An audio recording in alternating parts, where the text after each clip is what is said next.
नमस्कार, मैं आरबी सिंह यादव और आप देख रहे हैं मेरा YouTube channel RB Singh Yadav editor. मुख्य चुनाव आयुक्त राजीव कुमार ने चुनावों का ऐलान कर दिया है। कब चुनाव होंगे, कौन सी तारीख को कहां पर होंगे, 7 चरणों में यह चुनाव का ऐलान किया गया है। यहाँ हम एक देख रहे हैं प्रेस कॉन्फ्रेंस, जिसमें तमाम पत्रकार सवाल पूछ रहे हैं। कोई कुछ पूछ रहा है, कोई कुछ पूछ रहा है, लेकिन जवाब शायद किसी को सीधा नहीं मिल रहा। तो अभी आप देखिए, हम प्रेस वार्ता में सवाल की झड़ी देखते हैं। You had said in your speech that there should be no hate speech. There will be a calibrated approach to code violations. But there have been several complaints against the Prime Minister and Amit Shah, but none of the EC has not taken action against them. But you have taken action against the opposition leaders. So even if you take a calibrated approach, so won't it be the opposition leaders who get picked up more, who will get notice from you more than the ruling party leaders? Sir, every election you are getting सवाल उठाए जा रहे हैं, इनका क्या कोई जवाब नहीं। Money power. How are you going to control the money power? For example, last election 2019, at Vellore constituency, the candidate Kadir Anand, from his place, crores and crores of rupees money has been recovered from him. But what kind of action has been taken against him? And he is going to be the future candidate from the same constituency. इसके बाद भाई रवीश कुमार का भी video आपके सामने रखेंगे, जिसमें उसके बाद कार्रवाई कितने लोग जेल गए, कौन कौन सी पॉलिटिकल पार्टीज इन्वॉल्व थी, और जो लीकर सीज किया गया। वाजिब सवाल है, लेकिन कोई सवाल का जवाब नहीं है। इलेक्शन कमीशन हमारे साथ कभी शेयर करता नहीं है आफ्टर द इलेक्शन हैपन। झूठ के बाजार में रौनक तो बहुत है, गोया बुलबुले जैसी तुरंत ही फट जाती है। पकड़ भी लोगे तो क्या हासिल होगा सिवाय धोखे के। नमस्कार, मैं Ravish Kumar. Level playing field मुख्य चुनाव आयुक्त ने कई बार इस शब्द को दोहराया, जिसका मतलब यही हुआ कि सबके साथ बराबरी और सबको समान अवसर मिले। लेकिन क्या 2024 का चुनाव वाकई लेवल प्लेइंग फील्ड का चुनाव होगा? 19 अप्रैल से 1 जून तक आपको इस बराबरी की हकीकत दिख जाएगी। चुनाव आयोग अपनी तैयारियों में बराबरी दिखा सकता है, मगर चुनावी वातावरण में इस बार अभूतपूर्व रूप से गैर बराबरी दिखने जा रही है। चंदे के भंडाफोड़ के लिए करोड़ के चंदे से लैस चौथा वीडियो रिकॉर्ड कर रहे हैं आपके लिए। नेता के प्रति समर्पित मीडिया, हजारों पत्रकार, उसके मालिक और संपादकों के रहते विपक्ष के लिए दिखाई देना इस चुनाव में सबसे मुश्किल हो जाएगा। उसके मुद्दों के सामने मीडिया दीवार बनकर खड़ा हो जाएगा। जब तक आप शिकायत करेंगे, जब तक एक्शन होगा, चुनाव निकल जाएगा। 543 लोकसभा क्षेत्र, 97 करोड़ मतदाता, 10.5 लाख मतदान केंद्र और 7 चरण। 2024 का लोकसभा चुनाव आज से शुरू होता है। आचार संहिता लागू हो चुकी है। मुख्य चुनाव आयुक्त राजीव कुमार ने तारीखों का ऐलान कर दिया है। 4 जून को वोटों की गिनती होगी, यानी नतीजे 4 जून को आएंगे। 6 जून से पहले चुनाव को पूरा होना है। पहला चरण 19 अप्रैल, दूसरा चरण 26 अप्रैल, तीसरा चरण 7 मई, चौथा चरण 13 मई, पांचवा चरण 20 मई, छठा चरण 25 मई और 7वां चरण 1 जून को होगा। उत्तर प्रदेश, बिहार और पश्चिम बंगाल में 7 चरणों में मतदान कराए जाएंगे। कश्मीर और महाराष्ट्र में 5 चरणों में चुनाव होंगे। ओडिशा, मध्य प्रदेश और झारखंड में चुनाव 4 चरणों में होंगे। 2 राज्य छत्तीसगढ़ और असम में 3 चरणों में मतदान होगा। कर्नाटका, राजस्थान, त्रिपुरा और मणिपुर में 2 चरणों में मतदान होगा। 22 राज्यों में चुनाव एक ही चरण में होगा। पंजाब और हरियाणा में चुनाव सबसे आखिर में होगा। मणिपुर के एक लोकसभा क्षेत्र में 2 बार मतदान होने जा रहा है। 20 मार्च से 28 मार्च के बीच नामांकन की प्रक्रिया पूरी होगी। 7 चरणों में मतदान ये करवाया है। बहुत बड़ी चुनौती है, क्योंकि दुनिया का सबसे बड़ा लोकतंत्र हिंदुस्तान है। अपोजिशन पार्टियां जो है ये आरोप लगा रही हैं कि 7 चरणों में क्या जरूरत है और इसकी वजह से सत्ताधारी दल को फायदा होता है। एक बार कभी पूरी कंट्री का भौगोलिक और ज्योग्राफिक इतिहास और ज्योग्राफिक स्थिति को नजर डाल के देखिए। नदी, नाले, बर्फ, पहाड़, जंगल, गर्मी, सिक्योरिटी फोर्सेस का मूवमेंट कभी सोच के देखिए। They will be moving like with within 3 to 4 days between the gap in the phases, they will walk length and breadth of the country. उनके ऊपर प्रेशर कभी देखिए कितना होता होगा. कभी इलेक्शन मशीनरी की पूरी प्रोसेस, कभी एग्जाम्स, कभी फेस्टिवल्स, होली, रमजान, रामनवमी, पता नहीं क्या क्या फेस्टिवल्स बीच में. जब कैलेंडर पे हम लेके बैठते हैं तो एक डेट फिक्स करते हैं, दूसरे में चली जाती है, दूसरे फिक्स करते हैं, कहीं प्रॉब्लम आ जाती है. हम किसी को फेवर करने के लिए, किसी को नुकसान करने के लिए कोई भी एक्शन नहीं लेते, कोई भी एक्शन नहीं लेते. किसी को ऐसा भ्रम है तो वो गलत है. हम फैक्ट्स पे बात कर सकते हैं. जहां की जो मैंने कहा था, हर राज्य अपने आप में अलग अलग है. किसी राज्य में 1 में भी है, किसी राज्य में 7 में भी है. जिन राज्यों में 7 में है वहां का विस्तार बहुत बड़ा है, नंबर ऑफ पार्लियामेंट्री कॉन्स्टिट्यूएंसीज बड़ी हैं. दिल्ली के विज्ञान भवन में चुनाव आयोग की प्रेस कॉन्फ्रेंस में कई सारी जानकारियां दी गई. ये सभी जानकारियां आयोग की वेबसाइट पर भी उपलब्ध हैं. आज की प्रेस कॉन्फ्रेंस में सवाल खूब उठे. कुछ के पूरे जवाब मिले तो कुछ के आधे, और कुछ के जवाब संतोषजनक नहीं थे, कुछ के जवाब नहीं मिल सके. ऐसा इसलिए भी हो जाता है कि आप एक साथ जब 4 सवाल लेते हैं तब हर सवाल को अलग से समय नहीं मिलता और कई बार पूरा जवाब नहीं मिल पाता है. Hi, I'm Ashlyn. You said. मगर विज्ञान भवन में हुई प्रेस कॉन्फ्रेंस की इस भव्यता के बीच पत्रकारों के उठते सवालों से पता चल रहा था कि चुनाव आयोग की भूमिका को लेकर किस किस तरह की चिंताएं हैं. चुनाव आयुक्त अरुण गोयल के इस्तीफे और असहमति को लेकर सवाल उठे तो जवाब मिला कि असहमति रहती है और असहमति चुनाव आयोग के काम के लिए जरूरी है. किस कारण से इस्तीफा दिया, इस पर जवाब नहीं मिला. चुनाव आयुक्त ने कहा कि उनके निजी कारणों का सम्मान किया जाना चाहिए. पत्रकारों ने यह भी पूछा कि चुनावों के दौरान जो पैसे जब्त होते हैं बाद में उनके खिलाफ क्या कार्रवाई होती है, यह कभी नहीं बताया जाता है. वेल्लोर का उदाहरण दिया गया कि जिस उम्मीदवार ने पैसे बांटे, करोड़ों रुपए जब्त हुए, वो फिर इस बार चुनाव लड़ सकता है, मगर कोई कार्रवाई नहीं हुई. डीएमके के नेता के पास 11 करोड़ रुपए मिले थे. 2019 में वेल्लोर में पैसा बांटने के कारण चुनाव रद्द हो गया. यह भारत में पहली बार हुआ. सवाल उठा कि जम्मू कश्मीर में लोकसभा के साथ विधानसभा के चुनाव क्यों नहीं हो रहे हैं. 7 चरणों में चुनाव को लेकर भी पत्रकारों ने सवाल पूछे कि क्या ऐसा है कि सत्ताधारी दल के फायदे के लिए किया जाता है. यह भी पूछा गया कि प्रधानमंत्री नरेंद्र मोदी और गृहमंत्री अमित शाह के खिलाफ जब भी आचार संहिता के उल्लंघन के मामले आते हैं आयोग कार्रवाई नहीं करता है, मगर विपक्ष के नेताओं के खिलाफ तुरंत कार्रवाई करता है. सवाल यह भी उठा कि हेट स्पीच के मामले में चेतावनी जारी होती है मगर कार्रवाई नहीं होती. आचार संहिता को लेकर विपक्ष आरोप लगाता है कि मोरल कोड ऑफ कंडक्ट की जगह मोदी कोड ऑफ कंडक्ट हो जाता है. उनका भी एक ले लीजिए. Is your prostate enlarged? Do this with 1 glass of cold water and 1 हो tomato. जाता है.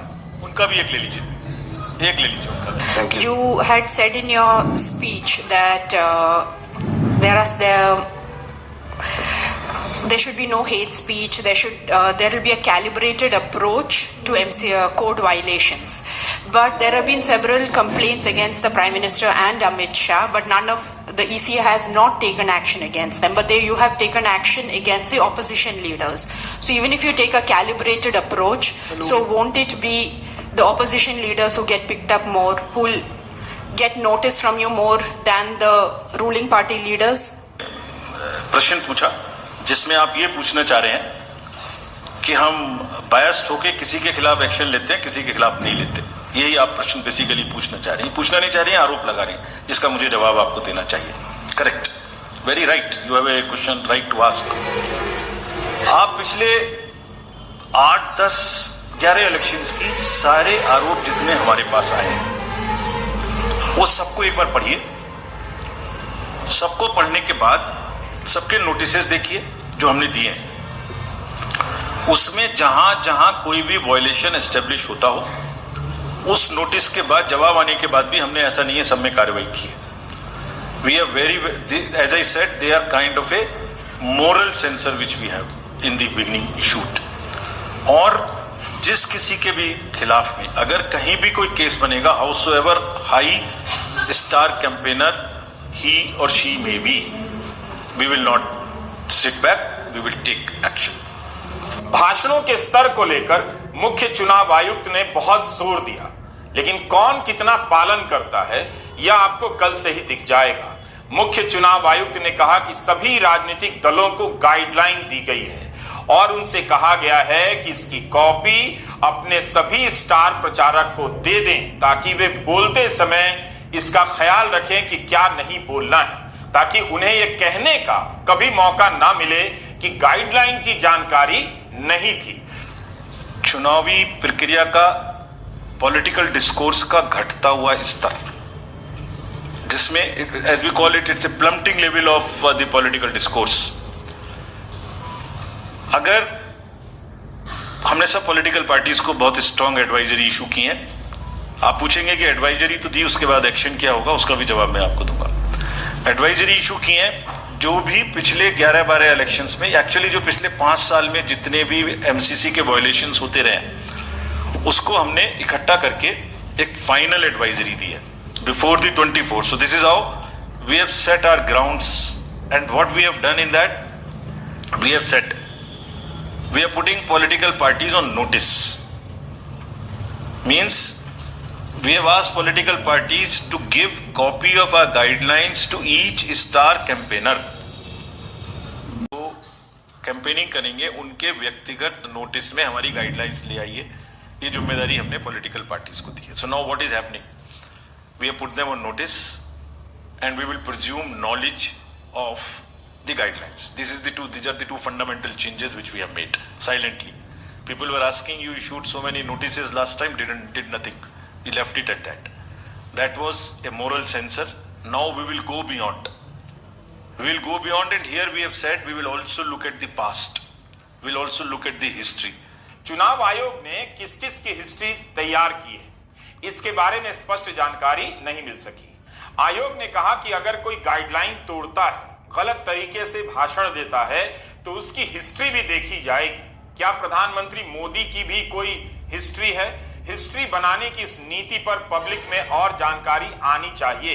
अगर कोई नेता बयान देता है तो उसकी हिस्ट्री देखी जाएगी, मगर वो नेता कांग्रेस से अब बीजेपी में जा चुका है तो उसकी हिस्ट्री कैसे देखी जाएगी? 40 केसेस ऑन ईवीएम। चुनाव आयोग को इस हिस्ट्री की किताब प्रकाशित करनी चाहिए। जिस तरह से ईवीएम को लेकर 40 फैसलों की किताब आयोग ने बनाई है और इसे पत्रकारों के लिए उपलब्ध करा दिया है, इसमें ईवीएम मशीन से संबंधित सारे फैसले हैं, सवाल और जवाब हैं, ऐसा दावा किया गया है। मुख्य चुनाव आयुक्त ने कहा कि सभी सवालों को लेकर संवैधानिक अदालतों के 40 फैसले हैं, जिनमें तमाम तरह के प्रश्नों का निराकरण किया गया है। कि कितनी बार सत्ता में रहने वाली पार्टियां ईवीएम ने बदल दी। मुख्य चुनाव आयुक्त ने कहा कि इस चुनाव में भी भ्रामक सूचनाएं बड़ी चुनौती हैं, मगर उन्होंने नहीं बताया कि भ्रामक सूचनाओं के प्रसार में अव्वल कौन है। तथ्यों की बात की जाती है। कर्नाटका में विधानसभा चुनावों के दौरान प्रधानमंत्री नरेंद्र मोदी ने भगत सिंह को लेकर गलत बयानी कर दी, गलत इतिहास बोल दिया। उस पर क्या कार्रवाई हुई आज तक पता नहीं चला। दिल्ली विधानसभा के चुनावों में अनुराग ठाकुर के हिंसक नारे को लेकर मुकदमा हुआ तो आज तक वो मुकदमा अंजाम पर नहीं पहुंचा है। इसी मामले में दिल्ली हाईकोर्ट के जस्टिस चंद्रधारी सिंह ने कहा कि मुस्कुराकर कही गई बात में आपराधिक नहीं देखा जा सकता।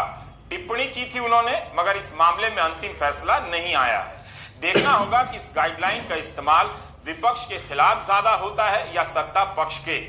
तथ्यों के साथ बोलने का दबाव किस पर ज्यादा रहता है? आयोग तथ्य किसे मानेगा? सरकार का तथ्य क्या सत्य माना जाएगा या विपक्ष का सवाल तथ्य होगा? यह एक ऐसा क्षेत्र है जहां सबकी नजर चुनाव आयोग पर रहेगी और उसके लिए भी यह काम इतना आसान नहीं होगा। मुख्य चुनाव आयुक्त ने कहा कि हर राज्य में एक अधिकारी नियुक्त किया जा रहा है, जिसे अधिकार होगा कि वह भ्रामक पोस्ट को सोशल मीडिया की साइट से हटवा दे। इसके लिए जिला स्तर पर भी ट्रेनिंग दी गई है, मगर यह जानने का अवसर नहीं मिला कि पिछले चुनावों में आयोग ने ऐसे कितने पोस्ट हटवाए और वो किस राजनीतिक दल से संबंधित थे। आयोग ने कहा कि अधिकारियों को निर्देश दिए गए हैं कि फेक नैरेटिव को रोकना है और लेवल प्लेइंग फील्ड सुनिश्चित करनी है।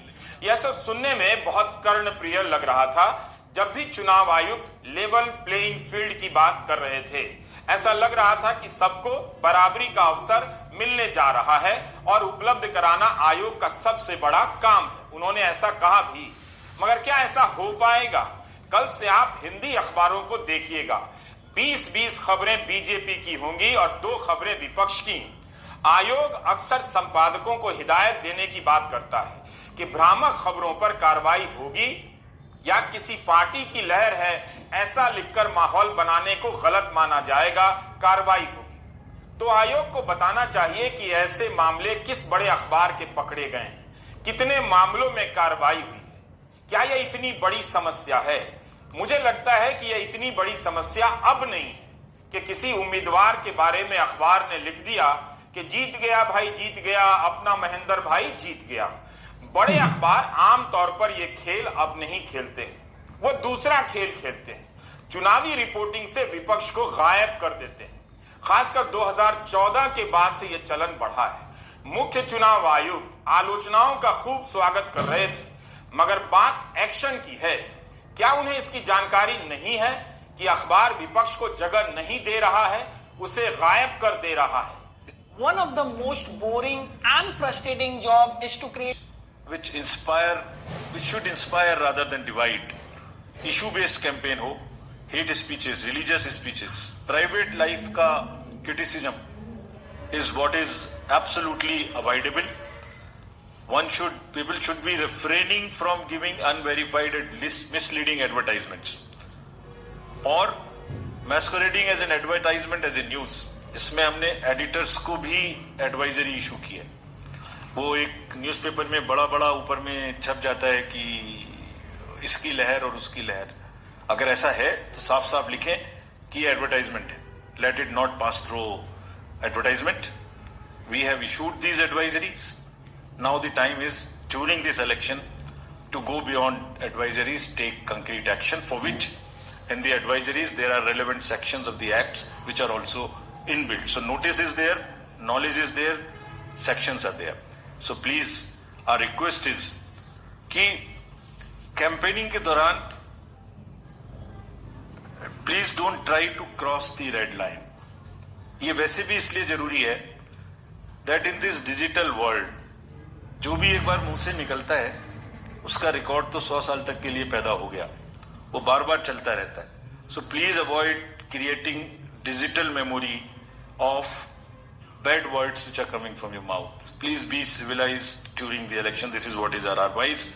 और एक बार जब लड़ाई झगड़ा होता है ना तो प्रेम का धागा टूट जाता है, और जब प्रेम का धागा टूट गया तो बड़ी मुश्किल होती है। रहीम ने कहा था, रहीमन धागा प्रेम का मत तोड़ो छिटकाए, टूटे से फिर ना मिले, मिले गांठ पड़ जाए। तो क्यों ऐसी गांठ बांधनी है? थोड़ा प्यार मोहब्बत से कैंपेनिंग करें, शोर शराबा कम हो। हम आयोग से जानना चाहेंगे कि अगर उत्तर प्रदेश का एक बड़ा हिंदी अखबार विपक्ष को 1-2 खबरों में निपटा देता है और पूरे अखबार में बीजेपी की चुनावी कवरेज करता है, तो क्या यह लेवल प्लेइंग फील्ड के सिद्धांत के अंतर्गत आता है या इसका उल्लंघन करता है? अगर ऐसा हुआ तो किसे शिकायत करनी होगी और आयोग क्या कार्रवाई करेगा, उसे किसी स्तर पर इस पर सफाई देनी चाहिए। बेशक मुख्य चुनाव आयुक्त बराबरी पर जोर देते रहे, मगर यह चुनाव 2024 का चुनाव भारत के इतिहास का सबसे गैर बराबरी से लड़ा जाने वाला चुनाव साबित होने जा रहा है। विपक्ष के कई बड़े नेता जेल में हैं, विपक्ष के पास फंड नहीं है, मीडिया में उसके लिए जगह नहीं है। आप जिधर भी देखेंगे आपको बीजेपी दिखाई देगी और प्रधानमंत्री नरेंद्र मोदी का कवरेज दिखाई देगा। हर चैनल पर उनके भाषण का सीधा प्रसारण होगा और विपक्ष के नेताओं के बयान 1-2 मिनट से कम समय में निपटा दिए जाएंगे। चुनाव दर चुनाव या गैर बराबरी मीडिया के स्पेस में बढ़ती जा रही है। Appeal to the voters that elections belong to you. बहुत मेहनत की है हमने 2 साल में, आगे भी करेंगे, लेकिन दामोदर अब आपके हाथ में है। We are handing over the baton to you, please come and vote. Political अपने जितने भी हमारे चुनाव कराने कर्मी जाएंगे उनसे मैं फिर से एक बार अपील करना चाहता हूं, आज सुन रहे होंगे कहीं ना कहीं, कि लेवल प्लेइंग फील्ड प्रोवाइड करना उनका परम धर्म है। इसमें से कतई भी कोताही ना बरतें। उनको बताया गया है, इंस्ट्रक्शंस दी गई हैं, अगर बरतेंगे तो will be ruthless in dealing, because majority ऐसा नहीं करती। अगर एक दो करेगा तो उसकी वजह से हम अपने इलेक्शंस को बदनाम नहीं होने देंगे, विल बी रूथलेस। लोकसभा के साथ साथ सिक्किम, ओडिशा, अरुणाचल प्रदेश और आंध्र प्रदेश में भी विधानसभा चुनाव कराए जा रहे हैं। हिमाचल प्रदेश में 6 विधानसभाओं के उपचुनाव होंगे। जम्मू कश्मीर में विधानसभा चुनाव कराने को लेकर भी सवाल उठे। मुख्य चुनाव आयुक्त ने कहा कि सुरक्षा कारणों से वहां एक साथ चुनाव नहीं कराए जा सकते हैं, लेकिन विधानसभा का चुनाव कब होगा इसका जवाब नहीं मिला। असेंबली और पार्लियामेंट में चुनाव कराने के लिए हम जेएंडके के सभी पॉलिटिकल पार्टीज ने हमसे कहा ऑल कि आप हमारा चुनाव पार्लियामेंट के साथ करें। वी रिस्पेक्ट दैट और हम समझते हैं कि हमारी ड्यूटी है हम उसे कराएं। सारी एडमिनिस्ट्रेटिव मशीनरी ने टुगेदर एक स्वर में कहा कि सर हम एक साथ नहीं करा सकते। हमने पूछा क्यों, तो उनका आंसर था कि जब असेंबली कॉन्स्टिट्यूएंसी के चुनाव साथ साथ में होंगे तो एक असेंबली में लगभग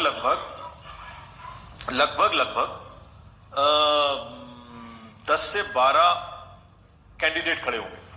सो 90 इंटू 12 करीब 1000 कैंडिडेट हो गए और जेएंडके में सिक्योरिटी की वजह से हर कैंडिडेट को कम से कम 2 सेक्शन फोर्स प्रोवाइड करनी पड़ती है। 2 सेक्शन फोर्स का मतलब हो गया कि हमें करीब 1000 के बीच में 450-500 लोगों की कंपनीज की जरूरत और एक्स्ट्रा पड़ेगी। वो इतने बड़े देश में इस समय में सिक्योरिटी रीजंस में प्रोवाइड नहीं था, बट वी स्टैंड कमिटेड कि हम जैसे ही ये चुनाव खत्म होते हैं उसके तुरंत बाद, क्योंकि फोर्सेस की हमारे पास अवेलेबिलिटी हो जाएगी, हम चुनाव जल्दी से जल्दी वहां कराएंगे। मुख्य चुनाव आयुक्त ने बताया है कि पिछले 11 चुनावों में कैश की जब्ती 800 से अधिक प्रतिशत बढ़ गई है। 2022-23 के चुनाव में 3400 करोड़ की जब्ती हुई। 85 वर्ष से अधिक उम्र के मतदाताओं के घर जाकर मतदान कराया जाएगा। जिन्हें 40% से अधिक की विकलांगता है वे भी घर से वोट देने का विकल्प चुन सकते हैं। 2.25 करोड़ से अधिक मतदाता ऐसे हैं जो पहली बार वोट डालेंगे। 20 से 29 वर्ष के बीच के मतदाताओं की संख्या करीब 19.5 करोड़ है। तो चुनाव शुरू हो गया है। भारत के भविष्य को लेकर सबकी अपनी अपनी चिंताएं अब शुरू हो जाती हैं। आप सभी को शुभकामनाएं। थैंक यू रवीश भाई।